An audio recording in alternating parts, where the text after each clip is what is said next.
আজের সিনেমার খবরে আপনাদের শোনাবো গীতিকার পুলক বন্দ্যোপাধ্যায়ের কথা, যিনি রেস্তোরাঁর বিলের ওপর লিখেছিলেন লতা মঙ্গেশকরের সেই বিখ্যাত গান রঙ্গিলা বাসীকে কে ডাকে। একবার মান্নাদের রান্না করা দেখে পুলক লিখে ফেলেছিলেন, আমি শ্রী শ্রী ভজহরি মান্না। প্লেনে এক সুন্দরী এয়ার হোস্টেসকে দেখে লিখেছিলেন, ও চাঁদ সামলে রেখো জোছনাকে। হেমন্ত মুখোপাধ্যায়ের বাড়িতে গিয়ে লিখেছিলেন, কতদিন পরে এলে, একটু বসো, তোমায় অনেক কথা বলার ছিল, যদি গো শোনো।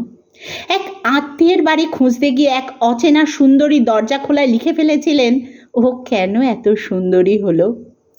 পুলকের লেখা শেষ গান মান্নাদের গলায়, আমায় একটু জায়গা দাও, মায়ের মন্দিরে বসি। 1999 সালের 7ই সেপ্টেম্বর লঞ্চ থেকে গঙ্গায় ঝাঁপ দেন তিনি। এক কথা হারানো গীতিকারের অশ্রুত বাণী গঙ্গায় প্রবল হাওয়ায় চিরদিনের জন্য ভেসে গেল।